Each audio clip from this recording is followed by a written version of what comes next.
All right, let's get right into it. Today, we're going to absolutely master one of the trickiest parts of the IELTS speaking test. Part 1.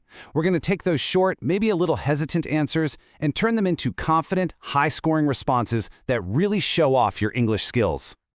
I want you to think about this for a second.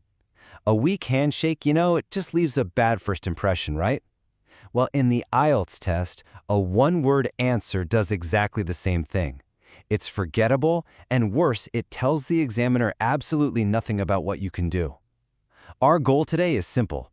Make sure every single answer you give is like a firm, confident handshake. Okay, so let's dive into what I call the Part 1 trap. This is a super common mistake, but the good news is, once you see it, it is incredibly easy to fix. So look at this. On one side, you've got the weak handshake, a single word like study. It just stops the conversation dead in its tracks. But on the other side, you've got the firm handshake. It's a detailed 2 or 3 sentence answer. You see, it doesn't just answer the question, it shows you're fluent and it gives the examiner something real to work with. And here's the real reason why that weak handshake is so damaging to your score. The examiner needs data, right? They need evidence to assess you. A single word gives them nothing. No grammar, no interesting vocabulary, no chance to hear your pronunciation. You're basically hiding all the skills you've worked so hard to build. So how do we fix this? Easy. We're going to master what I call the Big 3. These are the 3 topics you are almost guaranteed to be asked about right at the start of your test. First up, the classic opener. This question seems so simple, but it is your very first opportunity to make that strong impression we've been talking about. Now, just listen to this answer. It's so much more than just, I study.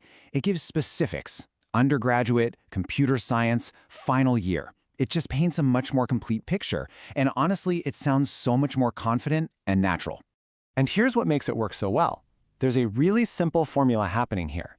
A direct answer, followed by a specific detail, and then a quick example or a personal thought. This answer, detail, example structure, that is your key to a fantastic response. All right, let's move on to the second member of our Big 3, your home. This is another one of those seemingly simple questions that has huge potential. Again, just notice how this answer creates a mental image. You can almost see the high-rise, you can picture the spacious rooms, the balcony.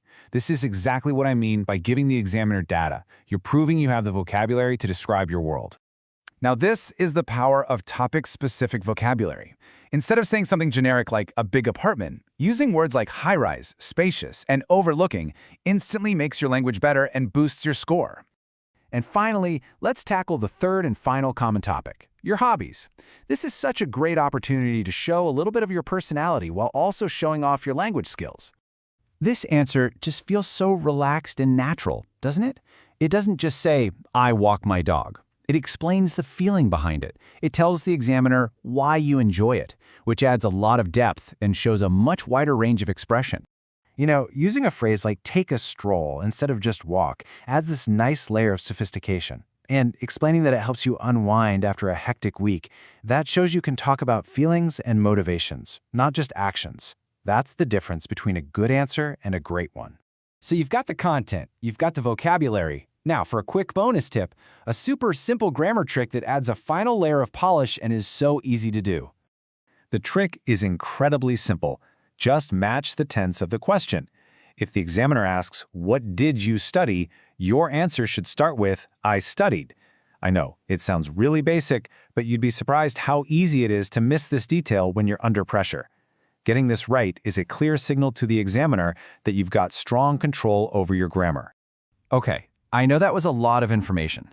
So to make it really easy to remember when you're actually in the test, let's just boil it all down to 3 golden rules. So let's just run through them. First, the 2 to 3 sentence rule. This makes sure your answers always have enough substance. Second, use that topic-specific vocabulary. Use spacious instead of nice.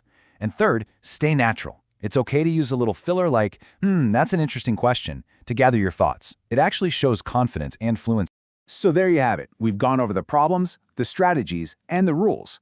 You now have the complete toolkit to turn any Part 1 question into a fantastic high-scoring answer. So, I'll just leave you with this to think about. The next time someone asks you where you live, remember, your answer isn't just about a house or an apartment. It's a chance to paint a picture and to really demonstrate your command of the English language. So, what will your answer say about you?